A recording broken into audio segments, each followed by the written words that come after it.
Here we are. Good evening, my dears. I am back. I hope to heaven I'm back. And first of all, my gratitude, my thanks indeed to Becca C. Kidwell for her reposting of various previous readings to keep Tales and Cocktails going. She's been wonderful. Ooh, I would have been back, I think probably 2 weeks earlier if I hadn't been stubborn, but I am stubborn. I kept thinking I can get rid of this, whatever it is. Well, I couldn't. But now with that, and this evening, I have a very short story because I don't want to overdo it, but it's a delightful one. And it's by James Thurber, and his biography, brief biography in Fierce Pajamas, an anthology of humor writing from the New Yorker, says James Thurber, 1894 to 1961, was born in Columbus, Ohio, and joined the New Yorker in 1927 as an editor and writer. His idiosyncrasies later. His books include 2 children's classics, The 13 Clocks, which is somewhere in this house, I've got to find it, and The Wonderful O, and a memoir of his time at the New Yorker, The Years with Ross. He also co-wrote a successful play, The Male Animal, and appeared in a Thurber Carnival, a miscellany of his works that was adapted for the stage. In 1947, The Secret Life of Walter Mitty was made into a film starring Danny Kaye. Now, this piece is entitled, Mr.Preble Gets Rid of His Wife. Mr. Preble was... He used to kid with his stenographer about running away with him. "Let's run away together," he would say, during a pause in dictation. "All righty," she would say. One rainy Monday afternoon, Mr. Preble was more serious about it than usual. "Let's run away together," said Mr. Preble. "All righty," said his stenographer. Mr. Preble jingled the keys in his pocket and looked out the window. "My wife would be glad to get rid of me," he said. "Would she give you a divorce?" asked the stenographer. "I don't suppose so," he said. The stenographer laughed. "You'd have to get rid of your wife," she said. He was unusually silent at dinner that night. About half an hour after coffee, he spoke without looking up from his paper. "Let's go down in the cellar," Mr. Preble said to his wife. "What for?" she said, not looking up from her book. "Oh, I don't know," he said. "We never go down in the cellar anymore, the way we used to." "We never did go down in the cellar that I remember," said Mrs. Preble. "I could rest easy the balance of my life if I never went down in the cellar." Mr. Preble was silent for several minutes. "Supposing I said it meant a whole lot to me? What's come over you?" his wife demanded. "It's cold down there, and there's absolutely nothing to do." "We could pick up pieces of coal," said Mr. Preble. "We might get up some kind of a game with pieces of coal." "I don't want to," said his wife. "Anyway, I'm reading." "Listen," said Mr. Preble, rising and walking up and down. "Why won't you come down in the cellar? You can read down there as far as that goes." "There isn't a good enough light down there," she said. "And anyway, I'm not going to go down in the cellar." "Gee whiz," said Mr. Preble, kicking at the edge of a rug. "Other people's wives go down in the cellar. Why is it you never want to do anything? I come home worn out from the office, and you won't even go down in the cellar with me. God knows it isn't very far. It is as if I was asking you to go to the movies or someplace." "I don't want to go," shouted Mrs. Preble. Mr. Preble sat down on the edge of a davenport. All right, he said. He picked up the news. "You'd let me tell you more about it. It's kind of a surprise. Will you quit harping on that subject? Asked Mrs. Preble. Listen, said Mr. Preble, leaping to his feet. I might as well tell you the truth instead of beating around the bush.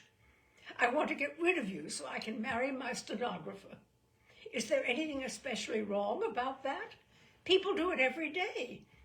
Love is something you can't control. We've been all over that, said Mrs. Preble. I'm not going to go all over that again.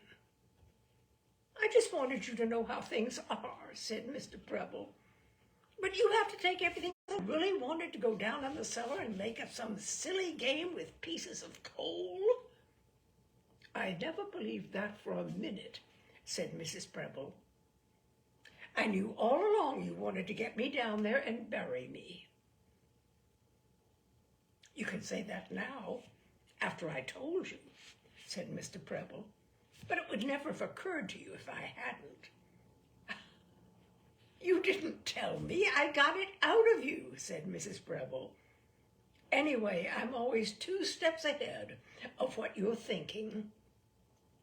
You're never within a mile of what I'm thinking, said Mr. Preble. Is that so? I knew you wanted to bury me the moment you set foot in this house there. Now that's just plain damn exaggeration, said Mr. Preble, considerably annoyed. You knew nothing of the sort. As a matter of fact, I never thought of it till just a few minutes ago. It was in the back of your mind, said Mrs. Preble. I suppose this filing woman put you up to it. You needn't get sarcastic, said Mr. Preble. I have plenty of people to file without having her file. She doesn't know anything about this. She isn't in on it. Some friends and fell over a cliff. She wants me to get a divorce. That's a laugh, said Mrs. Preble. That's a laugh.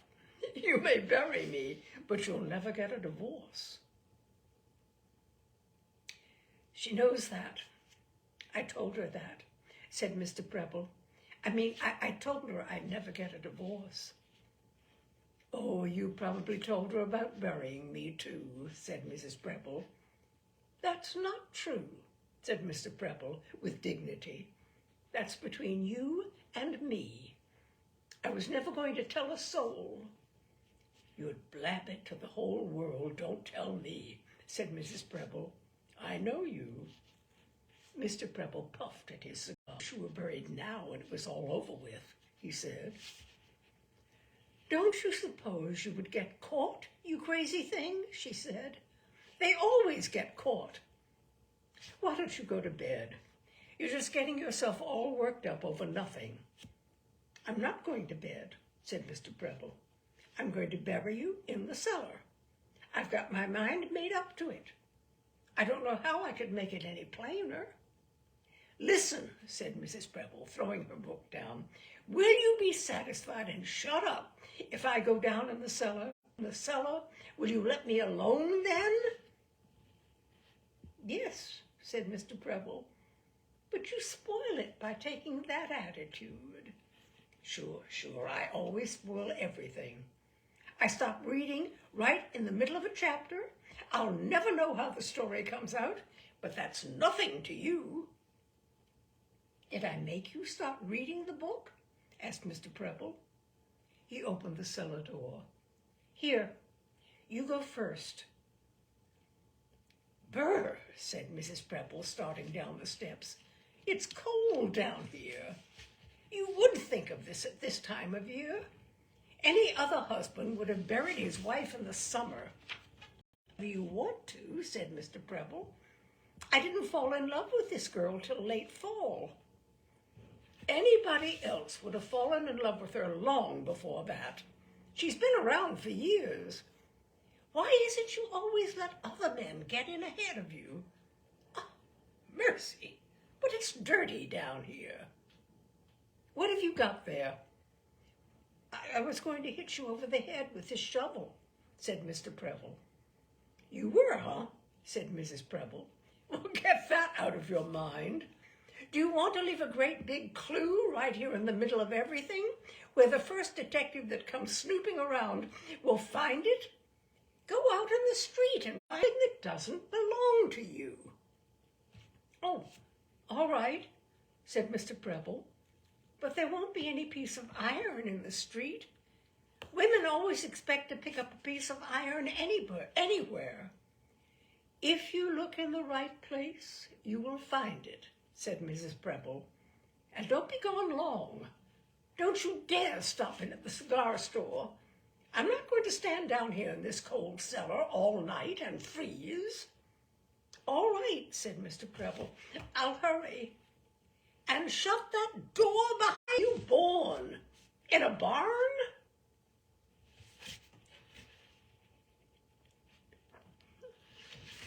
That is Mr. Preble Gets Rid of His Wife by James Thurber. Oh, my dear, I hope you've enjoyed it. I can feel the voice going away from me already, but we got through it, and I'm delighted, and I hope you were too. So, until next time, next Wednesday for Tales and Cocktails, that's it. Good night, one and all. Blessings on all of you. It's been very, very reassuring and very heartwarming. So, good night now.